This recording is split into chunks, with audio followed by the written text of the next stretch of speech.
17 de abril de 1945, 14:23 horas.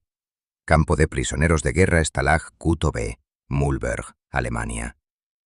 El cabo Luis Zamperini, 26 años, Fuerza Aérea del Ejército de los Estados Unidos, ex corredor olímpico, se arrodillaba en el barro frente al sargento de campo Mutsuhiro Watanabe, el pájaro, el nombre que los prisioneros le daban, no por respeto, por terror. Watanabe acababa de ordenarle a Zamperini que levantara una viga de madera sobre su cabeza, 6 pies de largo, 150 libras, brazos completamente extendidos, y mantenerla ahí. ¿Durante cuánto tiempo? Watanabe no lo había especificado, hasta que se cayera, hasta que sus brazos fallaran, hasta que su cuerpo colapsara. Watanabe sonreía, disfrutaba del poder, disfrutaba de la humillación, disfrutaba especialmente de humillar a Zamperini, el atleta olímpico, el americano famoso, el hombre que había corrido en los Juegos Olímpicos de Berlín de 1936. Watanabe odiaba a los atletas. Odiaba que recibieran admiración por logros físicos, mientras él, un soldado que había luchado por el imperio, recibía solo indiferencia. Odiaba que Zamperini hubiera sido alguien antes de la guerra, alguien importante, alguien admirado. Ahora Zamperini era nada, solo otro prisionero, solo otro cuerpo para torturar, solo otra forma de que Watanabe probara su poder. Zamperini levantó la viga, brazos temblando, músculos ya débiles por 2 años de hambre, 2 años de trabajos forzados, 2 años de golpizas diarias. Pero levantó la viga, porque no levantarla significaba ser golpeado, significaba castigo peor, significaba posible muerte. Levantó la viga y pensó en algo que Watanabe no podía quitarle. Pensó en correr. Luis Zamperini había nacido en Olean, Nueva York, en 1917. Familia italiana. Se mudó a California de niño, Torrance. Era problemático. Se metía en peleas, robaba. Su hermano mayor, Pete, lo convenció de probar atletismo. Dijo que el atletismo canalizaría su energía. Tenía razón. Luis descubrió que podía correr. No solo correr, volar. A los 19 años se estableció el récord nacional de secundaria en la milla, 4 minutos 21 segundos. A los 19 clasificó para los Juegos Olímpicos de 1936 en Berlín. Corrió los 5.000 metros, terminó octavo, pero su última vuelta fue de 56 segundos. La vuelta final más rápida jamás registrada en competencia olímpica hasta ese momento. Hitler lo notó, le dio la mano, le dijo en alemán traducido: «Ah, eres el chico con el final rápido». Luis sonrió, no por el cumplido de Hitler, sino porque había corrido ante 80.000 personas y había probado que pertenecía al escenario mundial. Los periódicos americanos lo llamaron prodigio. Predijeron medalla de oro en 1940. Pero en 1940 no hubo Juegos Olímpicos. La guerra había comenzado. Luis se alistó en la Fuerza Aérea del Ejército en 1941. Entrenamiento de bombardero. Fue asignado como bombardero en un B-24 Liberator. Bombardeo sobre el Pacífico, misión tras misión. En mayo de 1943, su avión desarrolló problemas mecánicos durante una misión de búsqueda. Los motores fallaron. El avión se estrelló en el Océano Pacífico. 800 millas de cualquier tierra. 11 tripulantes. 8 murieron en el impacto. 3 sobrevivieron. Luis, el piloto Russell Phillips, el artillero de cola Francis McNamara. 3 hombres. 2 balsas salvavidas, sin comida, sin agua, solo océano en todas direcciones. Flotaron durante 47 días.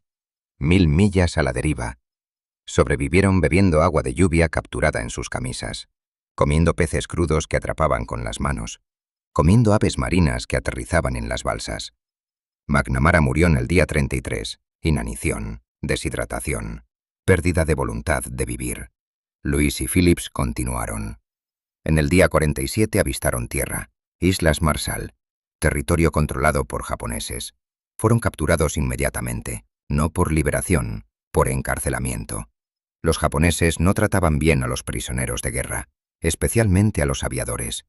Los aviadores bombardeaban ciudades japonesas, mataban civiles. En la mentalidad japonesa, los aviadores no eran soldados, eran criminales de guerra, merecían castigo, merecían sufrimiento. Luis fue transferido de campo en campo, cada uno peor que el anterior. Omori, Naoetsu, lugares donde los prisioneros eran golpeados diariamente, alimentados con raciones de hambre, forzados a trabajar 18 horas al día, lugares donde morir era liberación. Y en cada campo Luis encontró a Watanabe. El pájaro parecía seguirlo, parecía obsesionado con él, con humillarlo, con romperlo, comprobar que el atleta olímpico no era especial, era solo carne, solo hueso, solo otro cuerpo para destruir. Watanabe golpeaba a Luis con cinturones, con palos de bambú, con sus puños. Golpeaba hasta que Luis no podía levantarse. Luego lo obligaba a levantarse, lo obligaba a pararse en atención, lo obligaba a mantener posturas dolorosas durante horas, como ahora, como esta viga de 150 libras que Luis sostenía sobre su cabeza, mientras Watanabe miraba y sonreía. 5 minutos pasaron. Los brazos de Luis temblaban violentamente, los músculos gritaban. El dolor era absoluto. Consumía todo pensamiento, todo foco, todo excepto una cosa, una memoria. Berlín, 1936. La última vuelta de los 5000 metros. Luis había estado en 10º lugar con 400 metros restantes, agotado, sin energía, sabiendo que no podía ganar, pero corrió de todos modos. Corrió más rápido que nunca. Pasó a 2 corredores, pasó a otros 2, terminó 8º. No ganó medalla, pero corrió la vuelta final más rápida de la competencia. 56 segundos. Imposible para alguien que había corrido 4600 metros antes. Imposible, pero real. Porque Luis había descubierto algo esa vía. Descubrió que el dolor es temporal, que el sufrimiento es mental, que el cuerpo puede hacer más de lo que la mente cree posible. Solo necesita negarse a rendirse, negarse a aceptar que el dolor significa derrota, negarse a dejar que el cuerpo dicte lo que el espíritu puede lograr. Ahora, sosteniendo esta viga, Luis usó la misma técnica. No pensó en el dolor, pensó en correr. Pensó en esa última vuelta, pensó en 56 segundos de imposibilidad hecha posible, y sostuvo la viga. 10 minutos, 15 minutos. Watanabe dejó de sonreír. Esto no era lo que esperaba. Esperaba que Luis colapsara en 5 minutos. Esperaba verlo caer. Esperaba humillación. En cambio, Luis seguía de pie, brazos temblando pero sosteniéndose, rostro tenso pero determinado, ojos abiertos pero no mirando a Watanabe, mirando más allá, mirando hacia algo que Watanabe no podía ver, mirando hacia Berlín, hacia 1936, hacia 56 segundos que probaron que lo imposible era solo difícil. 20 minutos. Los otros prisioneros miraban. No se atrevían a hablar, no se atrevían a animar, pero miraban. Y en sus ojos Luis vio algo. Esperanza, inspiración, creencia de que si Luis podía resistir, tal vez ellos también podían. Tal vez todos podían. Tal vez Watanabe no era todopoderoso. Tal vez los japoneses no habían ganado. Tal vez la rendición no era inevitable. Watanabe vio las mismas miradas. Vio que su castigo se estaba convirtiendo en símbolo. Vio que Luis estaba ganando, no físicamente, psicológicamente. Cada segundo que Luis sostenía la viga era lo segundo que demostraba que Watanabe no podía romperlo, no podía destruirlo, no podía quitarle lo que importaba, su espíritu, su voluntad, su negativa a aceptar derrota. Watanabe gritó: «¡Bájala!». Luis no se movió. No porque desobedeciera, porque no había oído. Estaba en otro lugar, en Berlín, corriendo, volando, libre. «¡He dicho que la bajes!». Luis escuchó esta vez. Lentamente bajó la viga, brazos temblando incontrolablemente, músculos en espasmos, pero lo hizo controladamente. No la dejó caer, la bajó. Watanabe se acercó, esperando que Luis colapsara.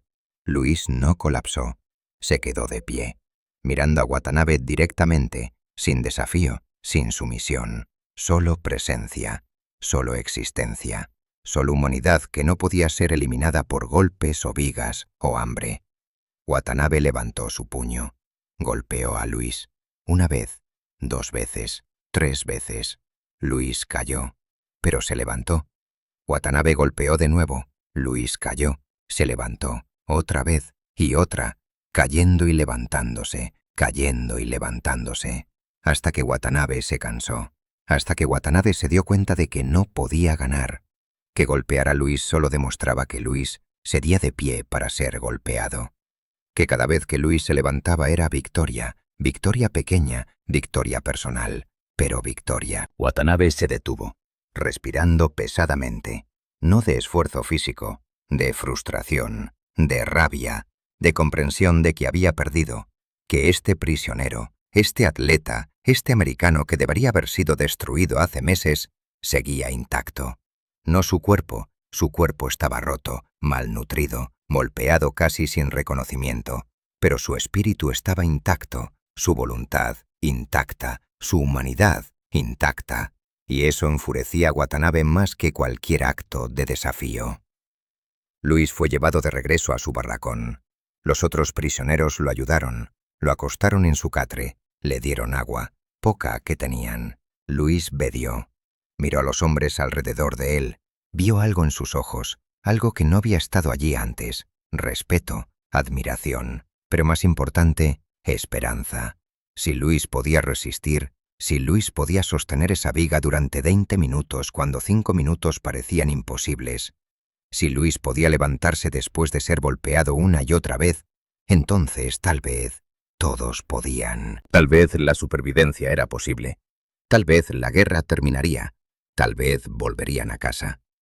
Esa noche Luis no podía mover sus brazos. Los músculos estaban demasiado dañados, demasiado traumatizados. Otros prisioneros tuvieron que ayudarlo a comer, ayudarlo a usar la letrina, ayudarlo con todo. Pero Luis sonrió. No de alegría, de satisfacción. Había ganado, no la guerra, no su libertad, pero había ganado la batalla que importaba, la batalla por su alma, la batalla por su identidad, la batalla por mantener su humanidad en un lugar diseñado para eliminarla. 3 semanas después, el 8 de mayo de 1945, Alemania se rindió. Los prisioneros lo escucharon por radio escondida. Europa libre. Pero la guerra en el Pacífico continuaba. Los campos japoneses seguían operando. Las golpizas continuaban. El hambre continuaba. Watanabe continuaba. Pero algo había cambiado. Los guardias japoneses sabían que estaban perdiendo. Sabían que era cuestión de tiempo. Sabían que cuando la guerra terminara, habría juicios. Habría justicia. Habría consecuencias por cómo habían tratado a los prisioneros. Algunos guardias comenzaron a ser menos brutales. No por compasión, por autopreservación. Watanabe no. Watanabe se volvió más brutal. Como si supiera que su tiempo era limitado. Como si quisiera causar tanto daño como fuera posible antes del final. Golpeaba a prisioneros por infracciones imaginarias, por mirar mal, por moverse demasiado lento, por respirar demasiado fuerte. Y siempre regresaba a Luis. Siempre lo buscaba. Siempre encontraba razones para castigarlo. El 6 de agosto de 1945, Estados Unidos lanzó una bomba atómica sobre Hiroshima. Los prisioneros no lo supieron de inmediato. Solo notaron que los guardias estaban más nerviosos, más asustados. El 9 de agosto, segunda bomba sobre Nagasaki. Los guardias ahora aterrorizados. El 15 de agosto, Japón se rindió. La guerra había terminado. Los prisioneros no podían creerlo. 2 años de sufrimiento. 2 años de creer que podrían morir en estos campos. 2 años de esperar liberación que parecía nunca llegar. Y de repente había llegado. Los guardias desaparecieron. Simplemente se fueron. Abandonaron el campo. Abandonaron sus armas. Abandonaron sus uniformes. Huyeron antes de que llegaran las fuerzas aliadas. Watanabe fue uno de los primeros en irse. No dijo nada. No se despidió. No se disculpó. Simplemente desapareció en la noche. Los prisioneros celebraron, lloraron, se abrazaron. No podían creer que estaban vivos, que habían sobrevivido, que volverían a casa. Luis se sentó solo, no celebró, no lloró, solo se sentó y procesó. 2 años y 3 meses como prisionero de guerra, 47 días a la deriva en el océano antes de eso, casi 3 años total desde que su avión se estrelló. 3 años de sufrimiento que habían cambiado todo, que lo habían roto físicamente, pero no espiritualmente, no mentalmente. Él seguía siendo Luis Zamperini, seguía siendo el corredor, Seguía siendo el atleta que había corrido 56 segundos en Berlín. Seguía siendo el hombre que sostuvo una viga sobre su cabeza durante 20 minutos, porque negarse a rendirse era lo único que le quedaba. Las fuerzas americanas llegaron una semana después. Evacuaron a los prisioneros. Louis pesaba 67 libras. Había pesado 160 antes de la guerra. Había perdido 93 libras, más de la mitad de su peso corporal. Los médicos dijeron que era milagro que estuviera vivo. Dijeron que no deberían haber sobrevivido 47 días en el mar. No deberían haber sobrevivido 2 años de hambre. No deberían haber sobrevivido las golpizas. Pero Louis no pensaba en milagros. Pensaba en 56 segundos. Pensaba en esa última vuelta en Berlín. Pensaba en que había aprendido entonces que el cuerpo puede soportar más de lo que la mente cree, que el dolor es temporal, que rendirse es elección, y que él había elegido no rendirse. Nunca.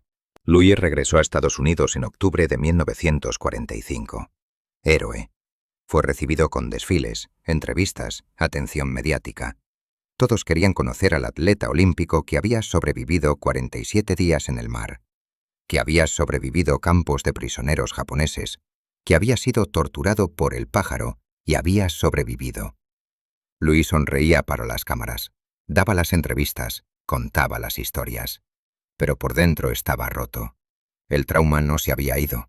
Las memorias de Watanabe lo perseguían. Las pesadillas llegaban cada noche. El sonido de la viga golpeando el suelo, el dolor en sus brazos, el rostro de Watanabe sonriendo mientras él sufría. Louis comenzó a beber, a luchar con ira, a alejar a su familia. Se casó, tuvo hijos, pero no podía estar presente. No podía dejar ir la guerra, no podía perdonar.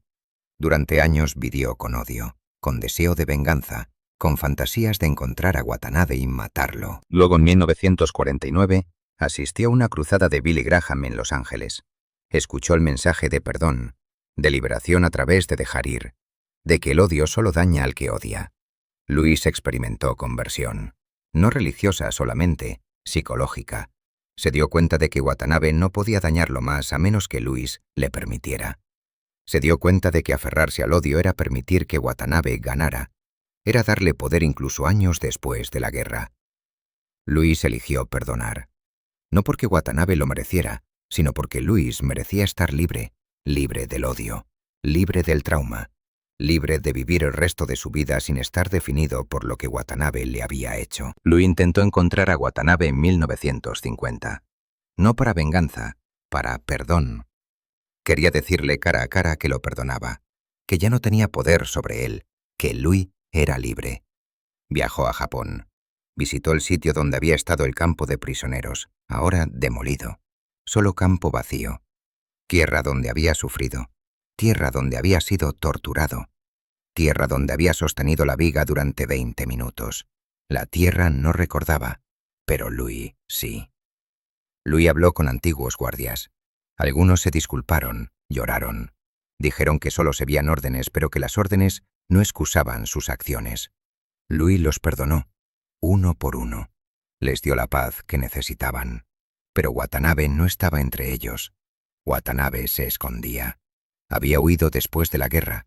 Sabía que sería juzgado por crímenes de guerra, que enfrentaría ejecución. Los crímenes de guerra de Watanabe estaban documentados. Cientos de testimonios de prisioneros, fotografías de sus víctimas, registros de sus castigos. Era uno de los criminales de guerra más buscados, pero nunca fue encontrado. Se escondió durante décadas, cambió su nombre, vivió en pueblos remotos, trabajó en empleos manuales donde nadie hiciera preguntas. Vivió con miedo constante, miedo de ser reconocido, miedo de ser arrestado, miedo de enfrentar justicia por lo que había hecho. Vivió como prisionero, no en campo, en su propia mente, en su propia culpa, en su propio terror.